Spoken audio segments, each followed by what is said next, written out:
कुलंग व रतनगडादरम्यान सह्याद्रीच्या कुशीत जन्म घेऊन गोदावरीच्या भेटीसाठी निघालेली प्रवरा नदी आपल्या वहनमार्गातील भूमीला सुजलाम सुफलाम करत नेवासे तालुक्यातील श्री दत्तप्रभूंच्या पवित्र देवगड भूमीला चरणस्पर्श करत पुढे प्रवरा संगम या ठिकाणी गोदावरी नदीत संगमित होते। प्रवरेच्या तीरावर वसलेला हा पवित्र देवगड भूमीचा परिसर म्हणजे साक्षात दत्तप्रभूंच्या निर्मितीचाच एक अंश। इथे येणाऱ्या प्रत्येक भाविकाला थेट ईश्वर भेटीची अनुभूती व्हावी असा हा सगळा मन प्रसन्न करणारा, ताण तणाव दुःख विसरायला लावणारा निर्मळ आणि पवित्र परिसर। परमपूज्य किसनगिरी महाराजांच्या ईश्वर आराधनेची मंगलमय निर्मिती म्हणजे श्री क्षेत्र देवगड। 1957 साली किसनगिरी महाराजांनी देवगड येथे दत्तप्रभूंच्या मंदिराची मुहूर्तमेढ रोवली। सामाजिक उत्कर्षाचा, विश्वकल्याणाचा संदेश देत आपल्या वैराग्यसंपन्न जीवनशैलीतून जनसामान्यांना सर्वार्थाने परिपूर्ण जीवन जगण्याचा दृष्टिकोन किसनगिरी महाराजांनी दिला। पुढे आपण अंकुरित केलेल्या या सत्कर्माची, जनसेवेची दीक्षा किसनगिरी बाबांनी आपले शिष्य भास्करगिरी महाराज यांना देऊ केली। भास्करगिरी महाराजांनी अत्यंत समर्थपणे देवगडची धुरा आपल्या खांद्यावर सांभाळत आपल्या सर्जनशील आणि सृजनशील दृष्टिकोनातून या ओसाड भूमीला स्वर्गसुंदर रूप देण्यास प्रारंभ केला। त्यामुळे आज देवगडचे दिसणारे स्वर्गीय रूप, किंबहुना स्वर्गीय अनुभूती देणारे हे रूप केवळ भास्करगिरी महाराजांच्या संकल्पनेतूनच साकार झाले आहे। औरंगाबाद पुणे महामार्गालगत उभारण्यात आलेलं हे श्री क्षेत्र देवगडचं प्रवेशद्वार अतिशय भव्य आणि मनमोहक असून अत्यंत कल्पक स्थापत्यशैलीत निर्मिलं गेलं आहे। मुख्य देवगड संस्थान परिसराच्या वेशीवर सुद्धा आता प्रशस्त द्वाराची बांधणी सुरू आहे। तसंच प्रवेशमार्गाच्या दुतर्फा वैविध्यपूर्ण फुलझाडांच्या माध्यमातून सुशोभीकरण करण्यात आलंय। या आकर्षक गोपुरातून दत्तप्रभूंच्या या पावनभूमीत आपला प्रवेश होतो। मुख्य महाद्वारासमोर असणारी ही हिरव्यागार उंच अशोक वृक्षांची आरास महाद्वाराच्या या विलोभनीय रूपात आणखीनच भर घालणारी ठरते। श्री भास्करगिरी महाराजांच्या निस्वार्थ सेवाभावी वृत्तीचा पाझर इथल्या प्रत्येक अबालवृद्ध सेवेकऱ्यांमध्ये रुजलेला आहे। प्रत्येकानं आपलं कर्तव्य अगदी निस्वार्थ भावनेनं निभावलं की प्रत्येकाचं जीवन आणि ओघानेच सबंध समाज कसा आनंदी आणि समाधानी होतो असा उपदेशच जणू हे ठिकाण आपल्याला देतं।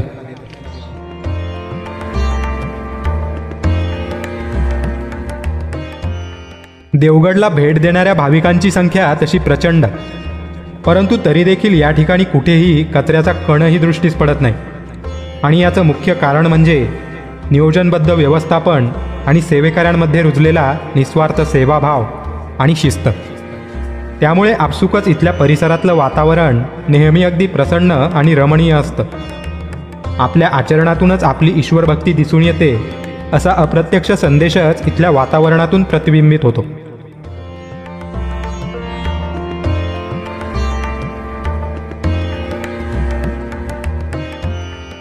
या रम्यभूमीच्या मध्यभागी श्री दत्तप्रभूंचे भव्य मंदिर आहे। मंदिराला 4 फूट उंचीचा सुवर्ण कळस असून अत्यंत सात्विक रंगसंगतीत मंदिर उभारण्यात आलंय। तसंच मंदिर परिसरातील दत्तात्रयांच्या नामगजराचा नाद मनाला प्रसन्नता देऊन जातो। मंदिराच्या गाभाऱ्यासमोर पादुका प्रतिष्ठापित करण्यात आल्या आहेत, तर गाभाऱ्यात दत्तप्रभूंची संगमरवरी पाषाणात साकारण्यात आलेली मनविभोर मूर्ती असून मूर्तीतला वात्सल्य भाव दत्तात्रयांचा आशीर्वाद घेणाऱ्या भाविकांच्या मनात आपसुकच घर करून जातो।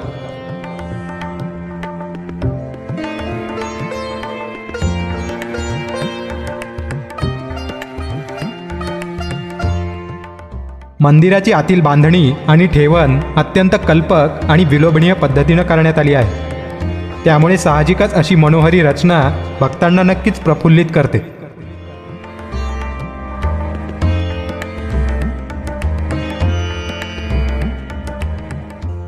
मंदिरात श्री किसनगिरी महाराजांच्या तत्कालीन प्रतिमा देखील आपल्याला पाहायला मिळतात। मुख्य मंदिराच्या उजव्या बाजूला परमपूज्य किसनगिरी महाराजांचे समाधी मंदिर असून मंदिर मार्गावर शोभिवंत सायकस वृक्षांनी सुशोभीकरण करण्यात आले। हे समाधी मंदिर 2 स्तरात विभागलेलं आहे। 1983 साली किसनगिरी महाराजांचा देह दत्तचरणी विसावल्यानंतर 1984 मध्ये महाराजांच्या या प्रसन्न मुद्रेतील सुंदर मूर्तीची या ठिकाणी स्थापना करण्यात आली. समाधी मंदिराच्या तळघरात किसनगिरी महाराजांचे मुख्य समाधीस्थळ असून या ठिकाणी महाराजांच्या समाधीस्थ अवस्थेतील मूर्तीचे आपल्याला दर्शन लाभते. महाराजांनी समाजातील दुःखित पीडित जनसामान्यांना आधार देऊन मार्गदर्शन करून जीवन उद्धाराचा मार्ग दाखविला. आपल्या आचरणातून त्यांनी भूतदया, समाजसेवा यातच खरी ईश्वरभक्ती दडलेली आहे असा उपदेश या समाजाला दिला. दत्त मंदिराच्या डाव्या बाजूला पंचमुखी सिद्धेश्वर महादेवाचं मंदिर असून गर्भगृहासमोर संगमरवरी पाषाणातली नंदीची अत्यंत देखणी आणि रेखीव मूर्ती आहे. तर गाभाऱ्यात पंचमुखी शिवलिंग असून मंदिरात महादेवपुत्र श्री गणेश आणि कार्तिकेय स्वामींचे देखील आपल्याला दर्शन मिळते.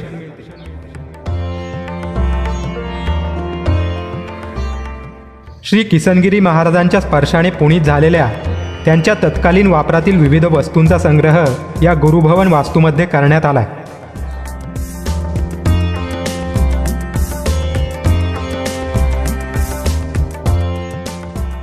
पुढे शनी महाराज आणि मारुतीरायांचं छोटंसं पण सुबक मंदिर आहे. काळ्या पाषाणातील 2 छोट्याशा देव्हाऱ्यात शनी महाराज आणि मारुतीरायांच्या मूर्ती विराजित आहेत. किसनगिरी महाराजांना प्रवरातीरावरच्या ज्या औदुंबराच्या वृक्षछायेत भगवान दत्तात्रयांचा साक्षात्कार झाला त्याच औदुंबराच्या वृक्षाचा अंश म्हणून आज या वृक्षाचं संगोपन आणि संवर्धन केलं जातं.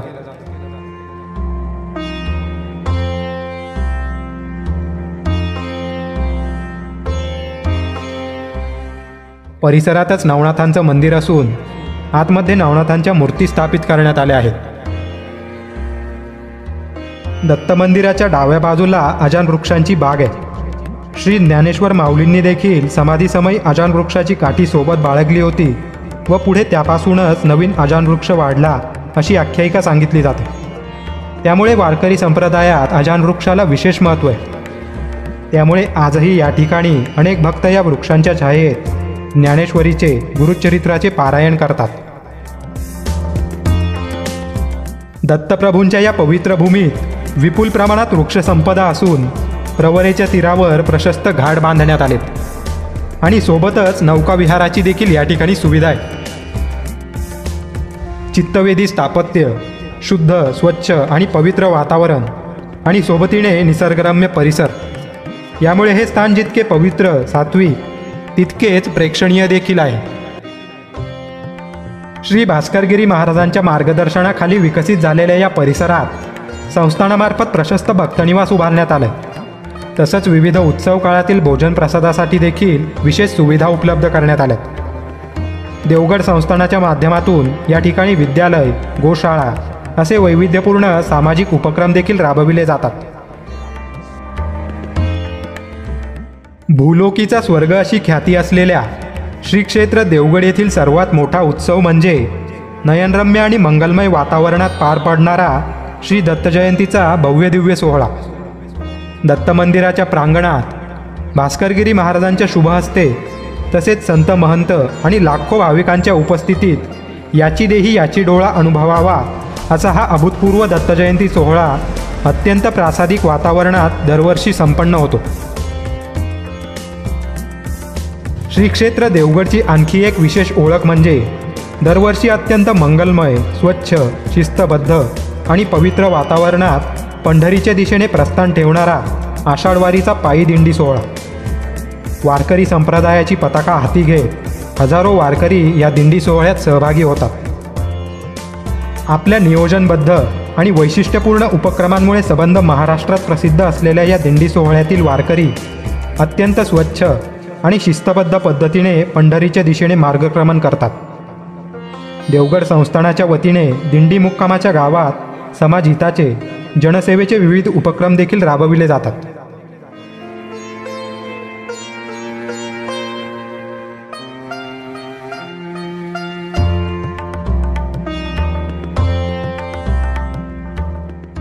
श्री समर्थ सद्गुरू किसनगिरी बाबा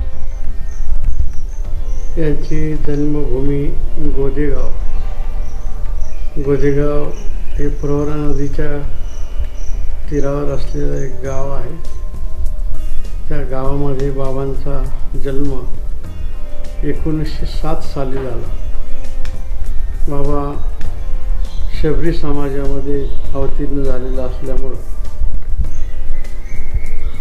ज्यावेळेस बाबा थोडे लहानाचे मोठे झाले, साहजिकच मासे धरायला त्यांचे घरातली मंडळी त्यांना नेत होते, परंतु बाबांचं सर्व प्राणीमात्राविषयी अतिशय अपार प्रेम होतं. लहानपणातच त्यांना ते आवडत नव्हतं. धरलेले मासे पाण्यात सोडायचे असा नेहमीचा क्रम चालायचा. 1957 साली बाबांना भगवान दत्तात्रयाचा एक साक्षात्कार झाला आणि 1957 साली या दत्त मंदिराची कोनशिला भूमिपूजन बाबांच्या हस्तेच झालं. इथं पूर्वी जंगल होतं, माणसाला सुद्धा येता येत नव्हतं आणि हळूहळू भक्त सहकार्य करायला लागले. काहींनी आपली जागा हवार केली, मंदिराची उभारणी झाली सुरू केली. हे जे आता दिसते श्री क्षेत्र देवगड आपल्याला सगळं झालेलं हे त्यांचीच प्रेरणा आहे. त्यांच्या संदेशाप्रमाणे त्यांनी जे जे ठरवलं तेच सगळं आतापर्यंत आमच्या सर्व भक्तगणांनी एकत्र येऊन हे आतापर्यंत काम केलेलं आहे. दत्त मंदिराची उभारणी झाली. 1977 साली परमपूजनीय गुरुवर्य वारकरी संप्रदायाच्या धूर श्री धोंडा महाराज यांच्या शुभ हस्ते या दत्तमूर्तीची स्थापना झाली. बाबा 1983 साली समाधिस्थ झाले आणि त्यांच्या कार्याची जबाबदारी आमच्या सर्व भक्तगणावर त्यांनी टाकली. सर्व भक्तगण आम्ही स्वतः मिळून हे सर्व कार्य त्यांच्याच प्रेरणेने आतापर्यंत करत आलेले आहोत आणि त्यांच्या संदेशाप्रमाणे चालू राहत राहील. बाबांची एकच इच्छा होती, व्हावे कल्याण सर्वांचे, दुःखी कोणी असू नये.